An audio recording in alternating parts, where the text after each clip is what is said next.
Assalamu alaikum. Today on Nuran Academy, we discuss the Metaverse. If you benefit, please support by subscribing and sharing as a sadaqah. We are standing at the threshold of a new reality, one that's being built not of brick and mortar, but of code and light. So the real question is, what happens when the lines of our reality begin to blur? Think about it for a moment. What if a single glance through a single device could completely dissolve the room you're in right now and replace it with something else entirely? What would that do to our connection to the very world we stand on? And what if this wasn't just a fleeting moment? What if the very foundations of our lives, how we work, how we learn, how we connect with others, even our deepest sense of who we are, what if all of that started to migrate into this new digital universe? You see, humanity is literally building a second reality. And this isn't science fiction. This is already happening. And it forces us to ask a question that no generation has ever had to face so directly. If we can be present anywhere in the world, or even outside of it, then where do we truly belong? So, to navigate this strange new future, we first have to get a handle on what it actually is. This new world, well, it's so much more than just a faster internet.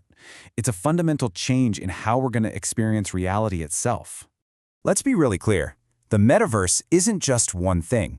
Think of it more like a convergence, a perfect storm of several powerful technologies coming together.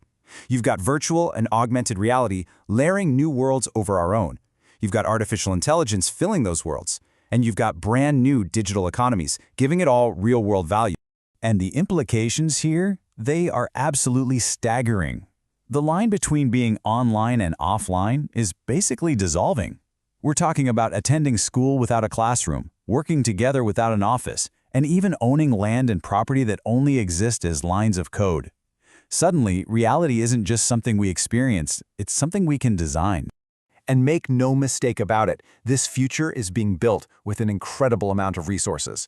The biggest tech companies in the world are pouring billions upon billions of dollars into constructing these virtual worlds.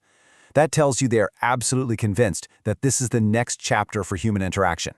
This is why it's so important to see this for what it is. This is not just about better video games or cooler social media apps. No.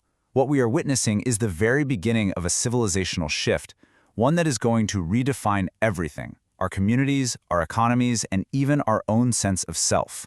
And this leads us to a really critical warning, one that's already coming from modern science. Researchers are finding that these immersive virtual worlds don't just change what we do, they actually fundamentally alter who we think we are. So, faced with a world that promises this kind of disembodied existence, where do we turn for guidance? Well, this is precisely where our Islamic tradition offers a timeless and solid framework, one that's centered on the deep, profound dignity of our physical, God-given reality. Allah subhanahu wa ta'ala tells us in the Quran, وَلَقَدْ كَرَّمْنَا بَنِي Adam, and we have certainly honored the children of Adam. This honor, this karama, it is the very bedrock of who we are. You see, our tradition teaches us that this dignity is inseparable from our physical bodies. It's not something abstract. It is tied to our real-world actions, our real intentions, and our ultimate accountability to our Creator. It's something that can't be simulated or coded. It is fundamentally, unchangeably real.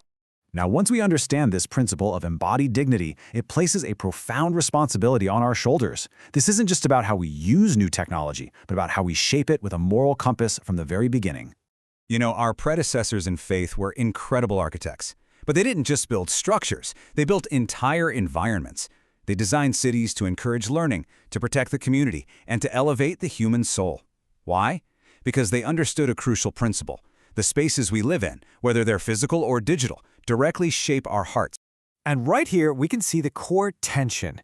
The virtual world promises a customizable identity, but Islam reminds us of an accountable soul.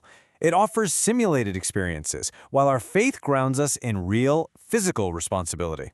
The metaverse might present an escape from reality, but our very purpose is found in reality. This leads us to some very urgent, very serious ethical questions that we all need to start thinking about. I mean, if you can customize your identity and be anyone you want, what happens to accountability?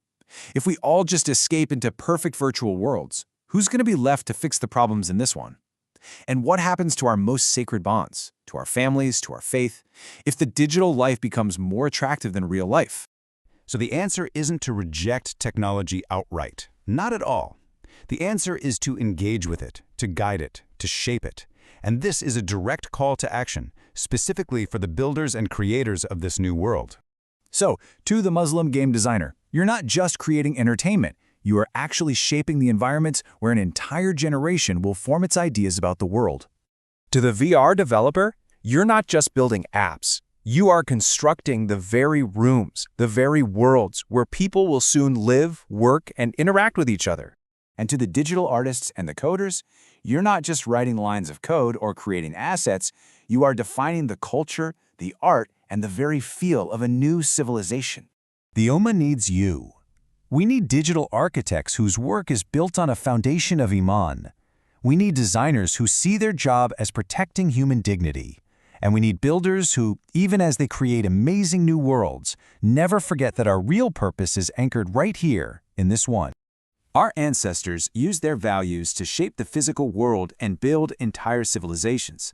Today, the very fabric of reality is being redesigned. The question left for all of us is, what will you build? Presented and created by Neuron Studio.